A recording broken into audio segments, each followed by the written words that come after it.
Boa noite. O ex-governador do Rio, Sérgio Cabral, já está preso na carceragem da Polícia Federal no Paraná. Ele deixou a cadeia de Benfica, no Rio, por determinação da Justiça. Cabral havia transformado a penitenciária praticamente numa área de lazer. E a incorreção de Cabral resultou no afastamento, agora à noite, do secretário de Administração Penitenciária. E você vai ver também a cobertura do atropelamento, agora à noite, em Copacabana. Um bebê de 8 meses morreu. O motorista de 41 anos foi levado para a delegacia. Ele disse que sofreu um ataque epilético. O carro atravessou o calçadão e foi parar na areia. A praia estava lotada. E mais, as respostas de Temer à Polícia Federal. O presidente nega ter recebido propina para favorecer empresas do setor portuário. E sobe o tom contra a PF. A nova política de preços para os botijões de gás. Agora, em 2018, vai valer uma regra de transição, que começa com uma redução de 5% no preço do gás a partir dessa sexta-feira. Um bebê de 8 meses morreu depois que um carro invadiu a ciclovia e o calçadão de Copacabana, no Rio de Janeiro. Foi agora à noite na cidade. O local estava cheio, várias pessoas foram atingidas. Pelo menos 12 pessoas foram levadas para hospitais. Era noite, muita gente ainda estava na praia, estava terminando, recolhendo suas barracas, recolhendo as cadeiras antes de voltar para casa, quando então o carro atravessou o calçadão, atravessou a área usada pelos ciclistas e invadiu o local onde estavam muitas pessoas. Vamos ver agora entrevistas com pessoas que estavam lá no momento do acidente e testemunharam tudo o que ocorreu. A gente sentada, conversando, eu só ouvi uma explosão, né? E na hora que eu vi a explosão, eu consegui puxar a minha amiga, jogá-la na areia e se jogar também. O carro passou por cima da gente. O carro passou por cima de vocês? Por cima. Foi Deus que deu livramento mesmo, porque não era pra gente estar aqui mais. Na hora, eu vi um estouro vindo ali da ciclovia, da via para a ciclovia. Olhei assim, era um vulto negro, um carro voando, altura mais ou menos de uma pessoa, e aquele baque no chão. Quando pegou um senhor que estava aqui, logo seguiu uma senhora com as crianças e foi atropelando os carrinhos da praia. Lá na frente tinha umas meninas que trabalham de camelô ali, foram varridas. Mas só que nesse meio tempo ele levou no mínimo umas 15 pessoas juntos, sabe? Foi varrendo mesmo, horrível, horrível. Tinha uma menina junto com ele no carro, que quando eu cheguei lá, eu peguei a chave do carro. Ah, você pegou a chave do carro dele? Ela deixou a porta aberta, ela saiu do carro e mandou a placa, a menina. E ele ficou, eu perguntei, pô, cara, olha o que você fez, cara, sabe? Aí vi os colegas, que são meus colegas da praia, eles trabalham todo dia aqui junto, aqui vimos várias pessoas machucadas, feridas, né? Aí eu, primeiro vim socorrer aqui, né? Deixei lá, entreguei a chave pro policial, daí ele ficou dentro do carro lá, preso lá, acredito que ele estava preso no carro. E olha, o que aconteceu foi ruim. A gente só viu o carro vir voando e a galera gritando. Aí a gente saiu, fizemos assim. O funcionário nosso ficou do lado da praia e a gente desceu lá. O carro passou no meio, jogou todo mundo. E vamos para Copacabana, ao vivo, com o repórter Pedro Figueiredo, trazendo novas informações. Boa noite, Pedro. Oi, Tramontina, boa noite para você, boa noite a todos. Esse acidente aconteceu por volta das 8h30 da noite, um horário em que a orla aqui, o calçadão de Copacabana, estava muito cheio. A gente lembra que está no horário de verão e no mês de férias, então muita gente aproveita para esticar um pouquinho mais a praia e sai da praia por volta das 8 horas da noite. Agora há pouco a gente confirmou, infelizmente, aí a primeira morte desse acidente, a morte da Maria Louise, uma menina, um bebê de apenas 8 meses, Maria Louise, que estava passando aqui junto com os pais, né? Os pais trouxeram ela para passear, ela que é moradora de uma comunidade aqui do bairro de Copacabana, na zona sul do Rio. Como eu disse, o pessoal estava saindo aqui da praia, tinha muita gente que estava trabalhando, também recolhendo o seu material de praia, indo para casa, quando esse carro simplesmente invadiu o calçadão e chegou a parar aqui na areia. Agora há pouco o carro foi retirado, mas a gente observa que ainda há muitos destroços aqui no local. Material de praia que as pessoas acabaram aí largando para trás, também o carrinho de bebê estava ali agora há pouco. Vamos ver agora alguns vídeos feitos por telespectadores, pessoas que chegaram aqui logo quando tudo aconteceu. Felipe, são 3. Várias pessoas Carro entrou. Por favor. Isso. Olha, a gente agora teve a informação também de que a gente teve a informação agora também de que o pai dessa vítima já esteve na delegacia justamente para prestar depoimento. A Polícia Civil investiga aí o que aconteceu com esse motorista que passou por aqui. A informação que a gente tem é que ele teve um ataque epilético e havia vários remédios para epilepsia dentro do carro. Mas antes de falar da delegacia, vamos falar das vítimas. Foram pelo menos 15 vítimas que foram socorridas aqui no local. Elas foram levadas para hospitais da região. 4 vítimas estão em estado grave, de acordo com a Secretaria Municipal de Saúde, e uma vítima em estado gravíssimo. Algumas delas já foram inclusive transferidas para outros hospitais aqui do Rio de Janeiro. Tramontina. Pedro, e você tem informações sobre o motorista? O que aconteceu com ele? Inicialmente se afirmou que ele tinha fugido, tinha escapado aí do local do acidente. Depois se afirmou que ele foi preso. Qual é a situação no momento?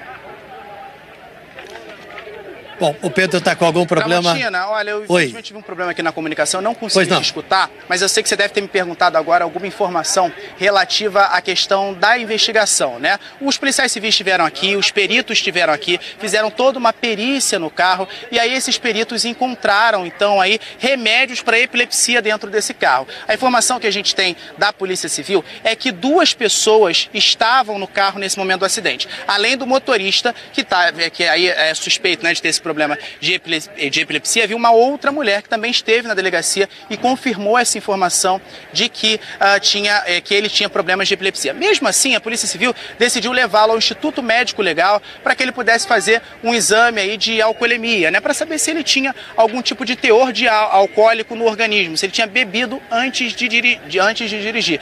Essas são as informações que a gente tem até o momento. Lá na delegacia, o inquérito continua sendo feito, a Polícia Civil está investigando esse caso, algumas pessoas já foram ouvidas. Vamos agora ver um trechinho do pai dessa menina que morreu, a Maria Luíse. A Maria Luíse, o pai dela esteve na delegacia para prestar depoimento. Vamos ver o que ele disse para a nossa equipe. Não era para ter carteira de motorista e nem estar na rua. Ele é um assassino. Matou minha filha lá agora, ó. Como é que eu vou ficar agora sem a minha filha? Valeu, Pedro. Muito obrigado pelas informações ao vivo da Praia de Copacabana, onde ocorreu esse trágico acidente agora à noite. Muito obrigado pelas informações. Vamos falar agora de política. O ex-governador do Rio de Janeiro, Sérgio Cabral, já está na carceragem da Polícia Federal em Curitiba. Segundo os procuradores, o ex-governador tinha muitas regalias nas cadeias do Rio. Sérgio Cabral chegou ao Paraná por volta de 9h30 da noite. Ele deixou a cadeia de Benfica na tarde dessa quinta-feira por determinação do juiz Sérgio Moro e da juíza Caroline Vieira Figueiredo, da 7ª Vara Federal do Rio. A transferência foi motivada por uma investigação do Ministério Público Estadual. Promotores examinaram 10.500 horas de gravação e constataram as regalias que o ex-governador tinha na prisão. Essas imagens exibidas no Jornal Nacional no ano passado mostram Sérgio Cabral circulando livremente no presídio Bangu 8, até fora das áreas reservadas aos presos. O Ministério Público diz que os responsáveis pelo sistema penitenciário teriam conhecimento das irregularidades. O sistema prisional do Rio de Janeiro, ele passou a se moldar para atender às necessidades de um preso, criando privilégios que ferem a isonomia que se encontra na Lei de Execuções Penais e que se encontra, inclusive, no Código de Processo Penal em relação aos presos especiais. Em Benfica, para onde Cabral foi transferido em maio do ano passado, promotores encontraram camarão, bacalhau, queijo e presunto importados em uma embalagem destinada a Sérgio Cabral. Segundo os promotores, o ex-governador também articulou a montagem de uma videoteca com televisão de 65 polegadas, home theater, aparelho de Blu-ray e mais de 100 filmes. O Ministério Público diz que, em Bangu 8, Sérgio Cabral já tinha acesso a informações sobre o sistema de monitoramento das câmeras do presídio e isso continuou na prisão de Benfica. O preso usa pontos cegos que existem dentro de Bangu 8 e existem dentro de Benfica. E ele tem conhecimento desses pontos cegos, porque ele, naquelas 10.500 horas, a gente percebe que ele faz uso dos pontos cegos. Inclusive, quando ele recebe pessoalmente encomendas do lado de fora da unidade, ainda dentro da cerca de proteção. Mas sozinho ele recebe encomendas dentro da unidade prisional e a leva para onde? Para o ponto cego. Ele foi chefe de Estado. Ele não será chefe de cadeia. Agora à noite, a 7ª Vara de Fazenda Pública determinou o afastamento do cargo do secretário de Administração Penitenciária, Erir Ribeiro Costa Filho, e 6 pessoas da equipe dele. O advogado de Sérgio Cabral negou que o ex-governador tenha obtido privilégios nas prisões do Rio e afirmou que vai recorrer da decisão judicial. Amanhã, Sérgio Cabral vai ser transferido para o Complexo Médico Penal, onde estão outros presos da Lava Jato. O ex-deputado Eduardo Cunha, por exemplo. E um sargento do Exército foi preso hoje no Rio. Ele estava com carregamento de armas de uso restrito. 19 fuzis, 41 pistolas, muita munição e cocaína. A polícia identificou que as armas são de origem estrangeira. Todo esse arsenal foi avaliado em mais de R$2,5 milhões de reais. Estava neste carro, com placa oficial falsa. Policiais civis e rodoviários federais interceptaram o carro na Via Dutra, a caminho do Rio, e prenderam em flagrante o sargento do Exército, Renato Borges Maciel, de 40 anos, lotado em Foz do Iguaçu, no Paraná. O sargento vai responder, entre outros crimes, por tráfico de drogas, associação para o tráfico e organização criminosa. Na delegacia, ele ficou calado e não se defendeu. Está prevista para esta sexta-feira a discussão do estatuto que pode acabar com a indicação política para cargos executivos na Caixa. A possibilidade criou um debate entre os partidos que têm, digamos, o direito a indicar candidatos ao presidente da República, que é quem faz a nomeação.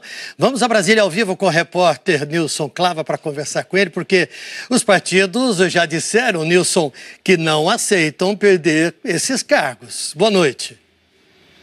Boa noite, Tramontina, boa noite a todos. Pois é, a contradição é grande, né, Tramontina? Porque a expectativa é de que a Caixa, nesta sexta-feira, aprove esse novo estatuto, já baseado na nova lei das estatais. Só que o que acontece? Isso, na prática, significa que o Conselho de Administração da empresa vai poder aprovar, confirmar ou rejeitar a indicação feita pelo presidente da República, claro, tendo como base todos aqueles critérios técnicos. Só que, como você bem disse, os partidos dizem o seguinte, que não vão abrir mão dos seus cargos e que vão continuar indicando os executivos da Caixa Econômica Federal. O PR, por exemplo, foi o responsável por indicar a vice-presidente afastada da Caixa Econômica, Deusdina dos Reis.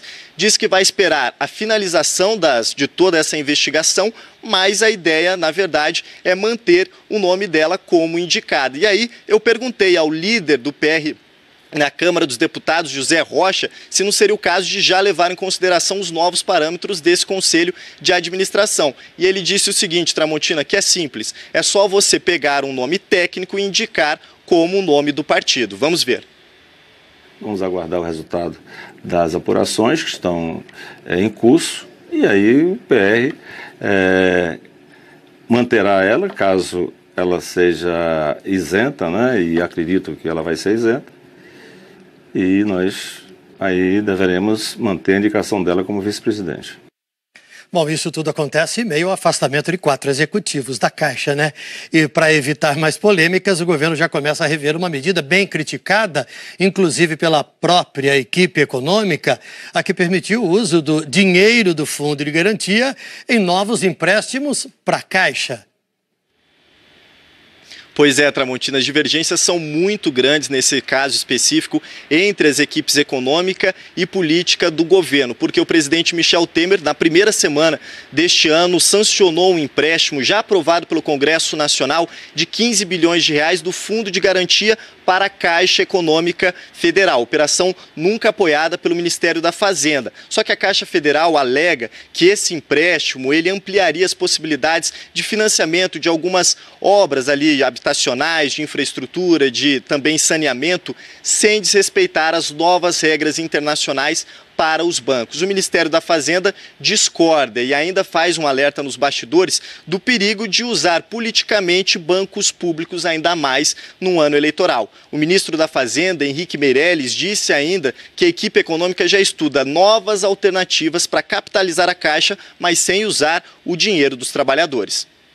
Estamos trabalhando numa série de frentes e vamos viabilizar a recapitalização da Caixa e a capacidade da Caixa deve ser preservada para continuar, de fato, emprestando onde deve, que é exatamente para a construção de mais moradias, mais residências, etc., para a população.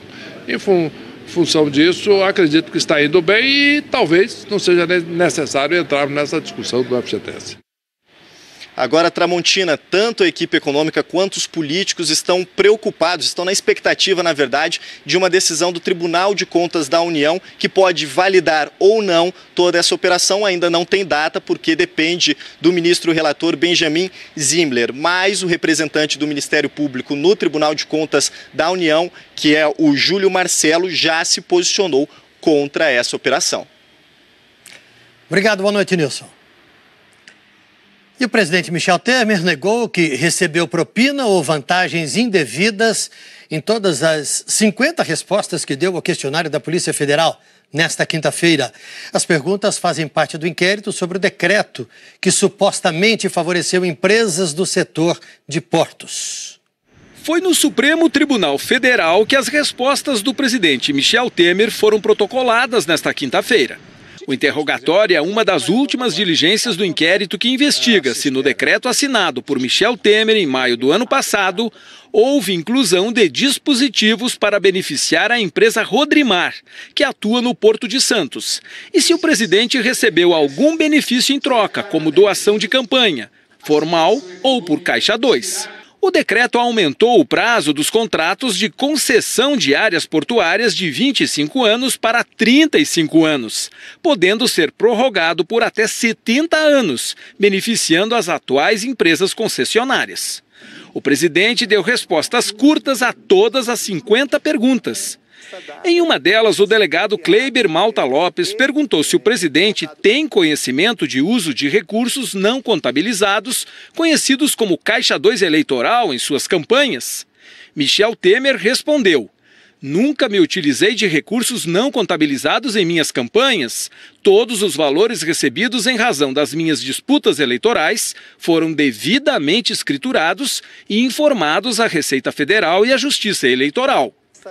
Na 40ª pergunta, o delegado insistiu: "Vossa Excelência foi procurado por representantes de concessionárias de terminais portuários em 2017, com demandas sobre o setor e interesse em edição de normativo que buscasse ampliar o prazo das concessões e ainda incluir solução sobre concessões pré-93?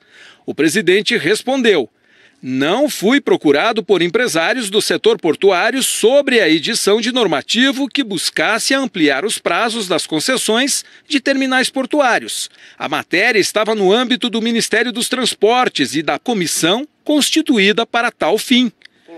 Em outro momento, o delegado questionou: "Vossa Excelência recebeu alguma oferta de valor, ainda que em forma de doação de campanha eleitoral, formal ou do tipo Caixa 2, para inserir dispositivos no novo decreto dos portos mais benéficos para empresas concessionárias do setor?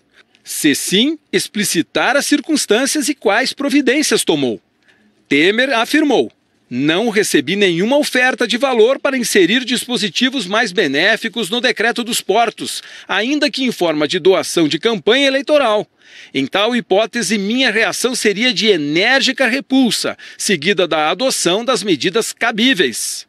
E na última pergunta, a Polícia Federal quis saber se o presidente solicitou que Rocha Loures, João Batista Lima Filho ou José Yunes recebessem recursos em nome dele, em retribuição pela edição de normas contidas no novo decreto dos portos, de interesse e mais benéficas para empresas concessionárias de terminais portuários públicos e privados. Temer respondeu: Nunca solicitei que os senhores Rodrigo Rocha Loures, João Batista Lima Filho ou José Yunes recebessem recursos em meu nome, em retribuição pela edição de normas contidas no Decreto dos Portos. Para fechar, o presidente marcou posição e subiu o tom. Reitero a agressividade, o desrespeito e, portanto, a impertinência por seu caráter ofensivo, também dessa questão, tal como das anteriores. Essa é a terceira investigação contra Michel Temer. No ano passado, ele foi alvo de 2 denúncias da Procuradoria-Geral da República. Foi acusado de ter recebido propina da JBS e de integrar uma organização criminosa. As 2 denúncias foram barradas aqui, na Câmara dos Deputados. No processo de agora, novamente a denúncia se baseia em delações premiadas e escutas telefônicas divulgadas pelo Supremo Tribunal Federal. As gravações mostram o ex-assessor de Temer, Rodrigo Rocha Loures, aquele que foi flagrado com a mala de R$500 mil, defendendo interesses de empresas que atuam nos portos brasileiros. Segundo o delator Ricardo Saldi, da JF, Rocha Loures indicou Ricardo Mesquita, da Rodrimar, para intermediar o pagamento de uma propina semanal. A partir das alegações do presidente ao responder o interrogatório, a Polícia Federal vai concluir o inquérito e a Procuradoria-Geral da República decidirá se apresenta ou não uma nova denúncia contra Temer. Luiz Roberto Barroso é o relator do caso no Supremo Tribunal Federal. A polícia brasileira mata demais e, ao mesmo tempo, é vítima da violência. Essa é a conclusão do relatório mundial da organização Human Rights Watch. Em 2016, a polícia matou 4.224 pessoas. Nos estados de São Paulo e do Rio de Janeiro, esse problema piorou em 2017. Em São Paulo, foram 494 mortes, um crescimento de 19%. No Rio de Janeiro, foram mais de 1.000 mortos, o número está ali, exatamente 1.035 mortos, um aumento, uma alta de 27%. Segundo o relatório, algumas das mortes resultam do uso legítimo da força, mas há dezenas de casos com evidências de execução e acobertamento que não foram investigados. Por outro lado, a Human Rights Watch também destacou os 437 policiais mortos no Brasil em 2016, a maioria fora de serviço. Para a organização, a única forma de resolver o problema é investigar todos os casos e dar melhores condições de trabalho à polícia. O Reino Unido vai gastar 50 milhões de euros para ajudar a França na segurança de fronteiras. Mas a mídia britânica ironizou o encontro entre o presidente francês e a primeira-ministra britânica. Para a imprensa, o encontro serviu apenas para tratar dos interesses do Brexit. Era promessa de campanha e Emmanuel Macron veio cumprir. O presidente da França tinha falado em renegociar as regras de fronteira com o Reino Unido. O acordo de Touquet, de 15 anos atrás, estabelece que imigrantes sem documentos barrados em Calais ficam em solo francês. Mas isso poderia mudar. De lá para cá, Calais se tornou o exemplo máximo da crise de imigração na França. Os perto de 10 mil imigrantes vitaminavam o discurso da extrema-direita. O governo anterior acabou riscando do mapa o acampamento apelidado de Selva. Hoje, menos de 500 imigrantes circulam por lá. Macron garante que a Selva jamais vai reaparecer. Para isso, ele veio pedir mais colaboração de Theresa May. A primeira-ministra britânica entendeu o recado e anunciou um gasto extra equivalente a 200 milhões de reais. Esse investimento vai fortalecer a segurança em Calais, com grades, câmeras e outros aparelhos. Os dois países também discutiram um aprofundamento de parcerias com a compra de equipamentos militares e a troca de informações de inteligência. Num gesto diplomático, Macron quer emprestar a tapeçaria de Bayeux, um tesouro do século XI que conta a história de como Guilherme, o Conquistador, invadiu a Inglaterra e mudou a história inglesa. Calais é um tema importante, mas o pano de fundo de toda essa boa vontade são as negociações do Brexit. Ainda hoje no Jornal da Globo você vai ver o casamento celebrado pelo Papa em pleno voo. E os gols da quinta-feira no placar da rodada. E já no próximo bloco, a redução do preço do gás de cozinha nas refinarias. Os brasileiros têm sentido no bolso os reajustes definidos pela Petrobras. A gente vê agora pelos combustíveis. Esse aqui é o preço deles na bomba durante 2017, subindo por causa dos aumentos que a Petrobras impôs às refinarias. O GLP residencial, o gás de cozinha, também sofreu uma série de reajustes, pelo menos um por mês. De cozinha faz parte daquele conjunto denominado preços administrados, então pode ser que essa ação do governo tenha o objetivo de contribuir de alguma maneira para a manutenção da inflação num patamar mais baixo. Ainda em economia, mas entrando no mercado financeiro, agora a gente conversa agora com o nosso comentarista, Carlos Alberto Seidenberg. Boa noite, Seidenberg. E aí, Tramontina, boa noite. Boa noite a todos. Pois é, o nosso assunto aqui, bolsas de valores do Brasil e de outros países que têm registrado altas expressivas, até com recorde. O que está acontecendo? Por que isso está acontecendo? Pois é, Tramontina. Primeiro vamos ver, a gente costuma acompanhar a Bolsa no dia a dia, né? Hoje a Bolsa subiu, hoje a Bolsa caiu, hoje até deu uma caída, mas o melhor jeito de se examinar o mercado e o que está acontecendo nestes meses todos é olhar em período mais longo. Então, para a gente perceber que há um evidente movimento de alta, nós pegamos o índice do Bovespa em uma semana. Agora você pega, aumenta o prazo, né? Para um mês. Continua o processo de alta. Aí aumenta o prazo, vamos fazer em 12 meses. E aí você dá só uma olhada, a linha é de alta. Tem esse buraco aqui, que é a crise política da delação, o áudio do Joesley Batista, que deu essa queda aqui, mas depois recuperou o movimento de alta. Tudo considerado, em um ano a Bolsa brasileira subiu 26,6% para uma inflação de 3%, quer dizer, um ganho real de 23% por aí, mais ou menos, né? Agora, quando a gente pega a principal bolsa americana, o Dow Jones, você vai notar que é muito parecida, né? Você pega aqui uma semana, né? Agora vamos pegar um mês, olha aí já é claramente uma tendência de alta, e aí pega um ano, ó, é retinho, porque lá eles não tiveram o caso Joesley, né, que deu essa barrigada aqui no caso do Brasil, lá não teve, então teve essa alta de 30,3%. Num país estável, de inflação praticamente zero, você ter um rendimento, um ganho de 30% é uma coisa assim absolutamente absurda. Agora, esse absurdo não acontece só nos Estados Unidos. Olha as grandes bolsas internacionais, Paris, Frankfurt, Hong Kong, Tóquio, todos eles com alta expressivas. Por que altas simultâneas? O mundo está em crescimento. Desenvolvidos, países emergentes, e hoje, aliás, saiu o crescimento da China, né? Uma alta aí de 6,9% no PIB de 2017. A China é a segunda maior economia do mundo, quer dizer, confirmando esse processo de expansão mundial. Voltando ao nosso negócio, o que tudo isso sinaliza para o Brasil? Sinaliza que no que se refere ao movimento internacional, está tudo muito bem, o mundo está nos ajudando e ajudando muito. O mundo cresce, o comércio cresce, os investimentos crescem. A variável mais difícil aqui no Brasil é a política, né, que nós estamos no ano eleitoral e os dois candidatos que estão na frente, que das pesquisas, Lula e Bolsonaro, não são reformistas.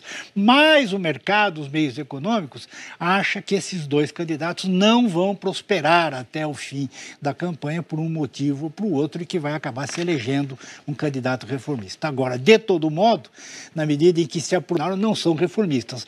Mas o mercado, os meios econômicos, acha que esses dois candidatos não vão prosperar até o fim da campanha por um motivo ou por outro e que vai acabar se elegendo um candidato reformista. Agora, de todo modo, na medida em que se aproxima o julgamento de Lula, você pode contar para os próximos dias com uma volatilidade aí, inflação, juros, dólar, até a semana que vem.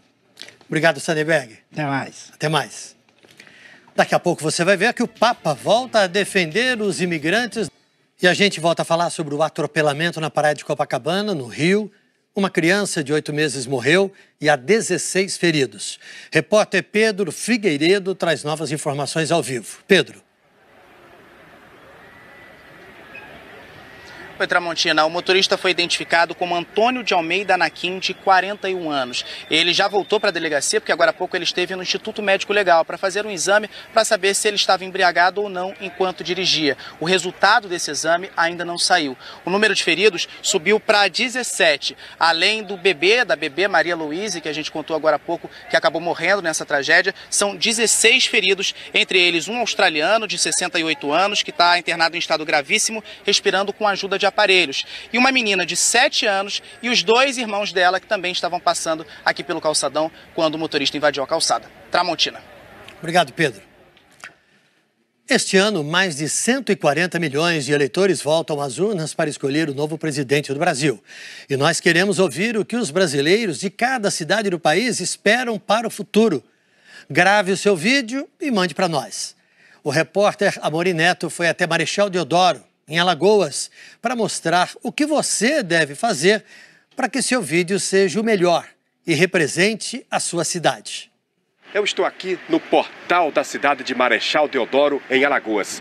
É diante desse marco tão representativo para a cidade que eu te pergunto: que Brasil você quer para o futuro? Nós queremos ouvir o desejo de cada um dos 5.570 municípios do Brasil. O país inteiro vai mandar o seu recado aqui nos nossos telejornais. E você pode ser o porta-voz da sua cidade gravando um vídeo do seu celular. Você deve se posicionar diante de um dos lugares mais conhecidos da sua cidade. Um lugar que identifique de onde você está falando, sempre de dia. Você pode pedir para um amigo seu que faça o vídeo para você. Eu vou pedir para o Eduardo, meu amigo, que faça a gravação. Pede para o teu amigo se posicionar a uma distância assim, de 2 passinhos pequenos, mais ou menos 1 metro. Pede para ele deixar o celular deitado, na horizontal. Dessa maneira você vai mostrar melhor você e o local que você escolheu. Você também pode fazer essa gravação usando um bastão de selfie. Lembra de deixar o celular deitado na horizontal e de prestar atenção se você e o local que você escolheu estão aparecendo. Se você não tiver o bastão de selfie, não tem problema. Usa o seu celular mesmo. Usa ele deitado e não esquece de olhar se você e o local da sua cidade que você escolheu estão aparecendo no visor do celular. É isso, você tem 15 segundos para dar o seu recado. Comece o vídeo dizendo o seu nome e a cidade de onde você está falando. E aí você diz pra gente: que Brasil você quer para o futuro? Para participar e rever as dicas de como gravar o seu vídeo, basta entrar na nossa página do Jornal da Globo na internet ou acessar diretamente o site g1.com.br/Brasil que eu quero, tudo junto. Grave amanhã mesmo e mande para a gente. Em sua 6ª visita à América Latina, o Papa chegou ao Peru agora à noite, no horário de Brasília, fim da tarde em Lima. Mas ainda no Chile, o dia foi de surpresas para o pontífice e com uma experiência inédita, celebrar um casamento em pleno voo. Na viagem de Santiago para Iquique, este casal de comissários de bordo quis tirar uma foto com o Papa. Espontaneamente, Francisco perguntou se eram casados. Os dois se uniram no civil em 2010, mas o casamento religioso não pôde ser realizado porque a igreja foi destruída no terremoto de Santiago do Chile naquele ano. Então eu caso vocês, propôs Francisco. Paula e Carlos, que já têm 2 filhas, foram abençoados.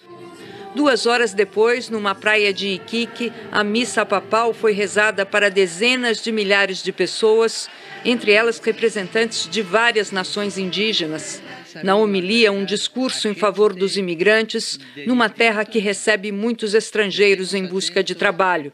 O Papa condenou aqueles que os exploram. De muitos migrantes. Mais imprevistos. No passeio de papamóvel, uma policial foi derrubada pelo cavalo e Francisco quebrou o protocolo para socorrê-la. A polêmica sobre o bispo Juan Carlos continuou. Acusado de ter protegido um padre pedófilo, o bispo foi nomeado em 2015 pelo Papa, provocando protestos no Chile. O Papa não acredita na culpa do bispo Juan Barros e hoje o defendeu abertamente em Iquique. É uma calúnia e não existe uma só prova contra ele, disse Francisco.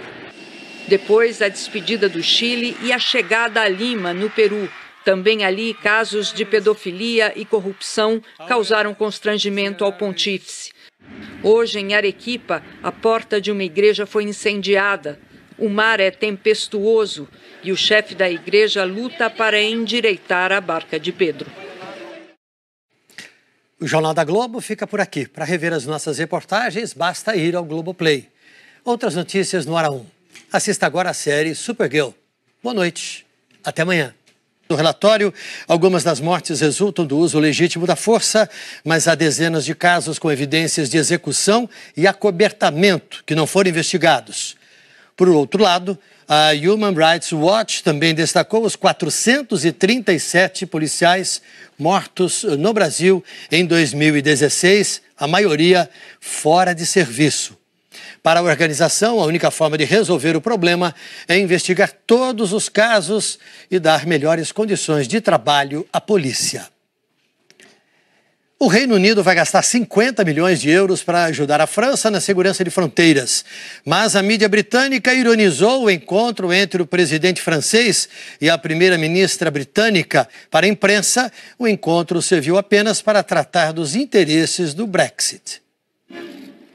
Era promessa de campanha e Emmanuel Macron veio cumprir. O presidente da França tinha falado em renegociar as regras de fronteira com o Reino Unido. O acordo de Touquet, de 15 anos atrás, estabelece que imigrantes sem documentos barrados em Calais ficam em solo francês. Mas isso poderia mudar. De lá para cá, Calais se tornou o exemplo máximo da crise de imigração na França. Os perto de 10 mil imigrantes vitaminavam o discurso da extrema-direita. O governo anterior acabou riscando do mapa o acampamento apelidado de Selva. Hoje, menos de 500 imigrantes circulam por lá. Macron garante que a Selva jamais vai reaparecer. Para isso, ele veio pedir mais colaboração de Theresa May. A primeira-ministra britânica entendeu o recado e anunciou um gasto extra equivalente a 200 milhões de reais. Esse investimento vai fortalecer a segurança em Calais, com grades, câmeras e outros aparelhos. Os dois países também discutiram um aprofundamento de parcerias com a compra de equipamentos militares e a troca de informações de inteligência. Num gesto diplomático, Macron quer emprestar a tapeçaria de Bayeux, um tesouro do século XI que conta a história de como Guilherme, o Conquistador, invadiu a Inglaterra e mudou a história inglesa. Calais é um tema importante, mas o pano de fundo de toda essa boa vontade são as negociações do Brexit. Ainda hoje no Jornal da Globo você vai ver o casamento celebrado pelo Papa em pleno voo. E os gols da quinta-feira no placar da rodada. E já no próximo bloco, a redução do preço do gás de cozinha nas refinarias. Os brasileiros têm sentido no bolso os reajustes definidos pela Petrobras. A gente vê agora pelos combustíveis. Esse aqui é o preço deles na bomba durante 2017, subindo por causa dos aumentos que a Petrobras impôs às refinarias. O GLP residencial, o gás de cozinha, também sofreu uma série de reajustes, pelo menos um por mês. Boa noite a todos. Pois é, o nosso assunto aqui, bolsas de valores do Brasil e de outros países que têm registrado altas expressivas, até com recorde. O que está acontecendo? Por que isso está acontecendo? Pois é, Tramontina. Primeiro vamos ver, a gente costuma acompanhar a Bolsa no dia a dia, né? Hoje a Bolsa subiu, hoje a Bolsa caiu, hoje até deu uma caída, mas o melhor jeito de se examinar o mercado e o que está acontecendo nestes meses todos é olhar em período mais longo. Então, para a gente perceber que há um evidente movimento de alta, nós pegamos o índice do Bovespa em uma semana. Agora você pega, aumenta o prazo, né? Para um mês. Continua o processo de alta. Aí aumenta o prazo, vão fazer em 12 meses. E aí você dá só uma olhada, a linha é de alta. Tem esse buraco aqui, que é a crise política da delação, o áudio do Joesley Batista, que deu essa queda aqui, mas depois recuperou o movimento de alta. Tudo considerado, em um ano a Bolsa brasileira subiu 26,6% para uma inflação de 3%, quer dizer, um ganho real de 23% por aí, mais ou menos, né? Agora, quando a gente pega a principal bolsa americana, o Dow Jones, você vai notar que é muito parecida, né? Você pega aqui uma semana, né? Agora vamos pegar um mês, olha aí já é claramente uma tendência de alta, e aí pega um ano. Ó, É retinho. Porque lá eles não tiveram o caso Joesley, né, que deu essa barrigada aqui no caso do Brasil. Lá não teve, então teve essa alta de 30,3%. Num país estável, de inflação praticamente zero, você ter um rendimento, um ganho de 30% é uma coisa assim absolutamente absurda. Agora, este absurdo não acontece só nos Estados Unidos. Olha as grandes bolsas internacionais. Paris, Frankfurt, Hong Kong, Tóquio, todos eles com altas expressivas. Por que altas simultâneas? O mundo está em crescimento. Desenvolvidos, países emergentes, e hoje, aliás, saiu o crescimento da China, né? Uma alta aí de 6,9% no PIB de 2017. A China é a segunda maior economia do mundo, quer dizer, confirmando esse processo de expansão mundial. Voltando ao nosso negócio, o que tudo isso sinaliza para o Brasil? Sinaliza que, no que se refere ao movimento internacional, está tudo muito bem, o mundo está nos ajudando e ajudando muito. O mundo cresce, o comércio cresce, os investimentos crescem. A variável mais difícil aqui no Brasil é a política, né? Que nós estamos no ano eleitoral e os dois candidatos que estão na frente, que das pesquisas, Lula e Bolsonaro, não são reformistas. Mas o mercado, os meios econômicos, acha que esses dois candidatos não vão prosperar até o fim da campanha por um motivo ou por outro e que vai acabar se elegendo um candidato reformista. Agora, de todo modo... Por cima da gente. O carro passou por cima de vocês? Por cima. Foi Deus que deu livramento mesmo, porque não era pra gente estar aqui mais. Na hora, eu vi um estouro vindo ali da ciclovia, da via para a ciclovia. Olhei assim, era um vulto negro, um carro voando, a altura mais ou menos de uma pessoa, e aquele baque no chão. Quando pegou um senhor que estava aqui, logo seguiu uma senhora com as crianças, e foi atropelando os carrinhos da praia. Lá na frente tinha umas meninas que trabalham de camelô ali, foram varridas. Mas só que nesse meio tempo ele levou no mínimo umas 15 pessoas juntos, assim, sabe? Foi varrendo mesmo, horrível, horrível. Tinha uma menina junto com ele no carro, que quando eu cheguei lá, eu peguei a chave no carro. Ah, você pegou a chave do carro dele? Ela deixou a porta aberta, ela saiu do carro e mandou a placa, a menina. E ele ficou, eu perguntei, pô, cara, olha o que você fez, cara, sabe? Aí vi os colegas, que são meus colegas da praia, eles trabalham todo dia aqui junto, aqui vimos várias pessoas machucadas, feridas, né? Aí eu, primeiro vim socorrer aqui, né? Deixei lá, entreguei a chave pro policial, daí ele ficou dentro do carro lá, preso lá, acredito que ele estava preso no carro. E olha, o que aconteceu foi ruim. A gente só viu o carro vir voando e a galera gritando, aí a gente saiu, fizemos assim. Funcionário nosso ficou do lado da praia e a gente desceu lá, o carro passou no meio, jogou todo mundo. E vamos para Copacabana, ao vivo, com o repórter Pedro Figueiredo, trazendo novas informações. Boa noite, Pedro. Oi, Tramontina, boa noite para você, boa noite a todos. Esse acidente aconteceu por volta das 8h30 da noite, um horário em que a orla aqui, o calçadão de Copacabana, estava muito cheio. A gente lembra que está no horário de verão e no mês de férias, então muita gente aproveita para esticar um pouquinho mais a praia e sai da praia por volta das 8 horas da noite. Agora há pouco a gente confirmou, infelizmente, aí a primeira morte desse acidente, a morte da Maria Louise, uma menina, um bebê de apenas 8 meses, Maria Louise, que estava passando aqui junto com os pais, né? Os pais trouxeram ela para passear, ela que é moradora de uma comunidade aqui do bairro de Copacabana, na zona sul do Rio.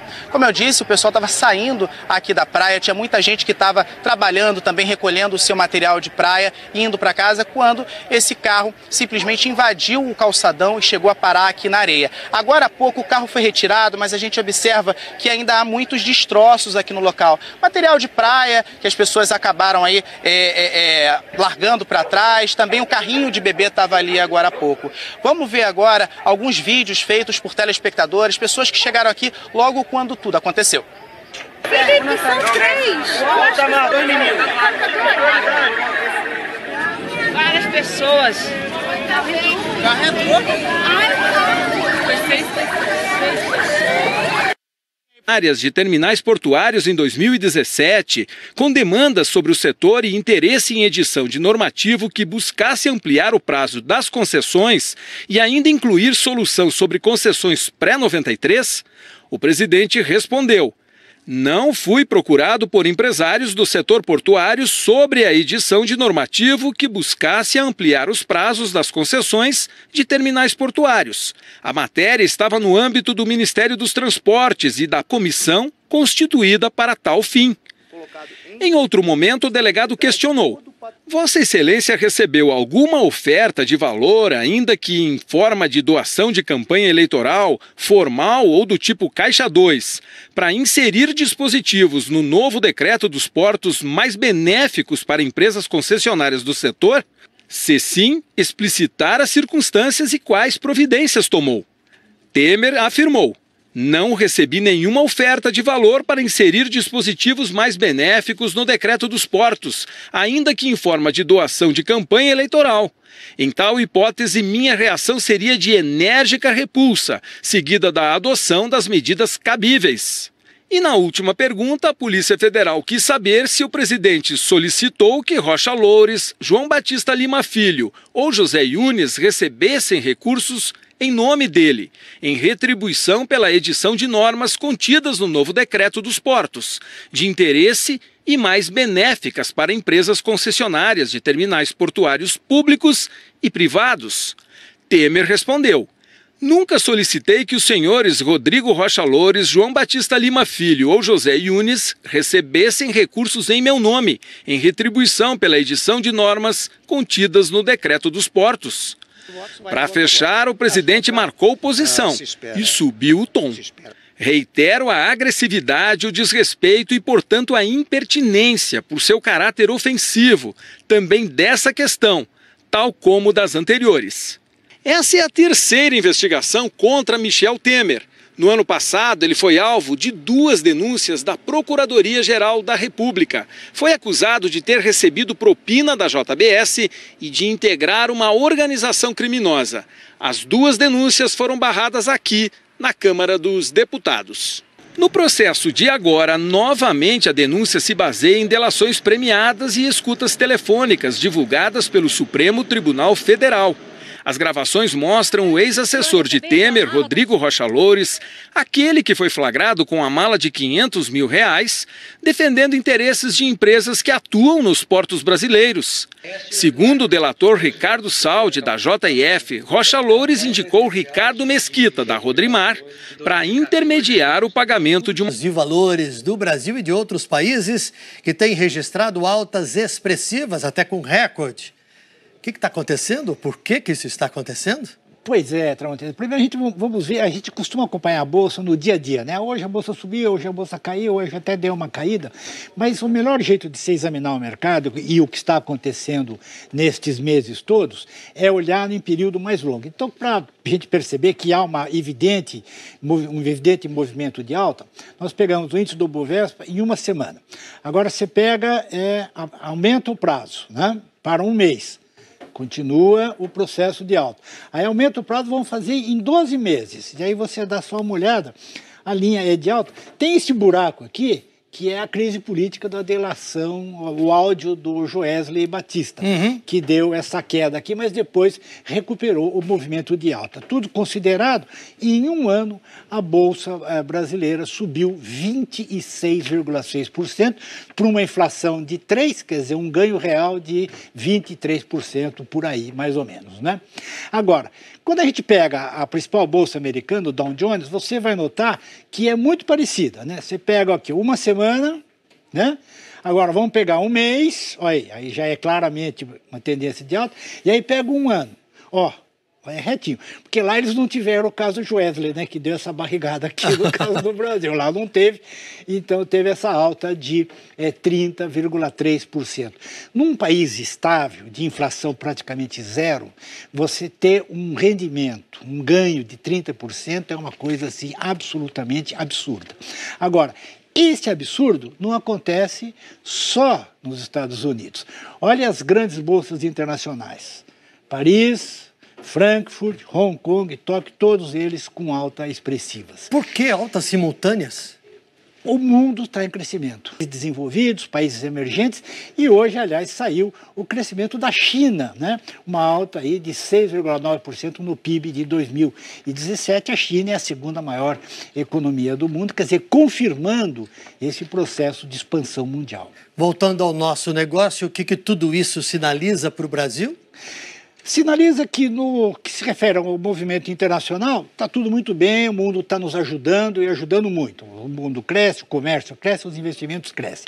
A variável mais difícil aqui no Brasil é a política, né? Que nós estamos no ano eleitoral e os dois candidatos que estão na frente, que das pesquisas, Lula e Bolsonaro, não são reformistas.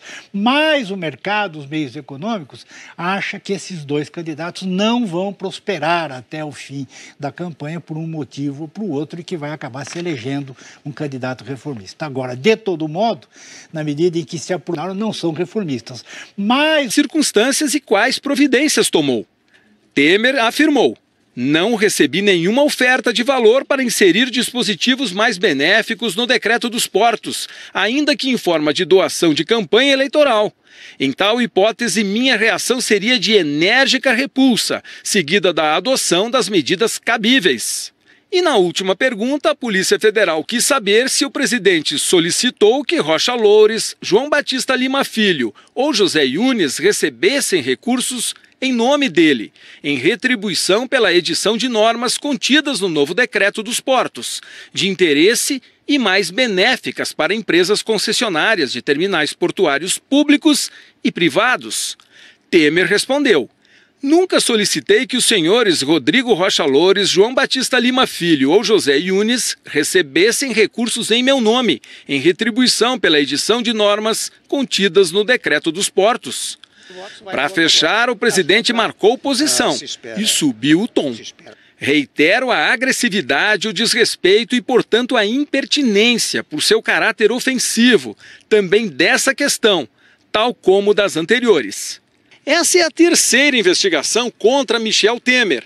No ano passado, ele foi alvo de 2 denúncias da Procuradoria-Geral da República. Foi acusado de ter recebido propina da JBS e de integrar uma organização criminosa. As 2 denúncias foram barradas aqui, na Câmara dos Deputados.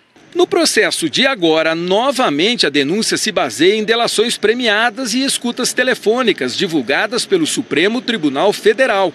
As gravações mostram o ex-assessor de Temer, Rodrigo Rocha Loures, aquele que foi flagrado com a mala de R$500 mil, defendendo interesses de empresas que atuam nos portos brasileiros.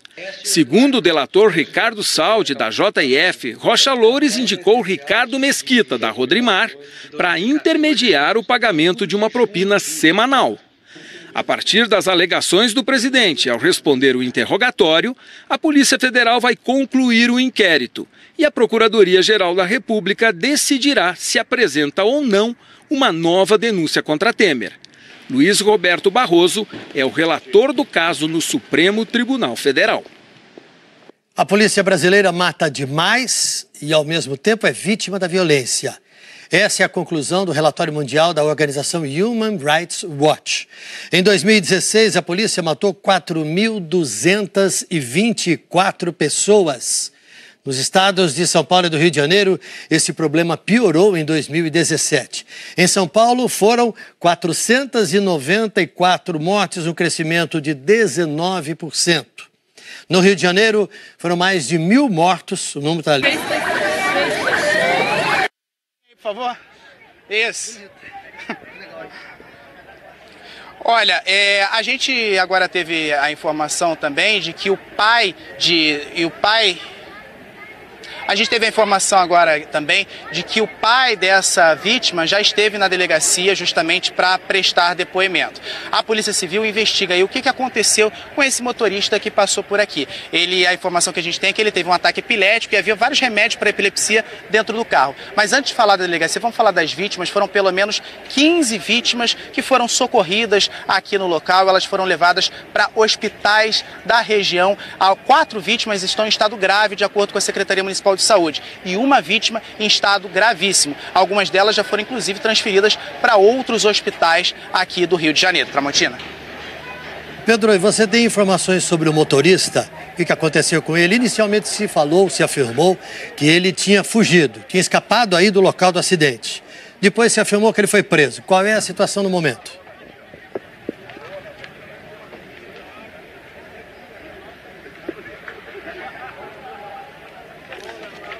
Bom, o Pedro está com algum problema? Tramontina, olha, eu infelizmente tive um problema aqui na comunicação, não consegui te escutar, mas eu sei que você deve ter me perguntado agora alguma informação relativa à questão da investigação, né? Os policiais civis estiveram aqui, os peritos estiveram aqui, fizeram toda uma perícia no carro e aí esses peritos encontraram, então, aí remédios para epilepsia dentro desse carro. A informação que a gente tem da Polícia Civil é que 2 pessoas estavam no carro nesse momento do acidente, além do motorista, que aí é suspeito, né, de ter esse problema de epilepsia. Havia uma outra mulher que também esteve na delegacia e confirmou essa informação de que, que ele tinha problemas de epilepsia. Mesmo assim, a Polícia Civil decidiu levá-lo ao Instituto Médico Legal para que ele pudesse fazer um exame aí de alcoolemia, né, para saber se ele tinha algum tipo de teor de alcoólico no organismo, se ele tinha bebido antes de dirigir.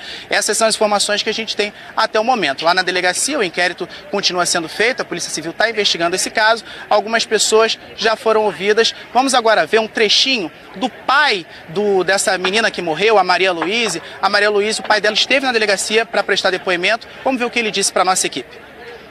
Não era para ter carteira de motorista e nem estar na rua. Ele é um assassino. Matou minha filha lá agora, como é que eu vou ficar agora sem minha filha? Valeu, Pedro. Muito obrigado pelas informações ao vivo da Praia de Copacabana, onde ocorreu esse trágico acidente agora à noite. Muito obrigado pelas informações. Vamos falar agora de política. O ex-governador do Rio de Janeiro, Sérgio Cabral, já está na carceragem da Polícia Federal em Curitiba. Segundo os procuradores, o ex-governador tinha muitas regalias nas cadeias do Rio. Sérgio Cabral...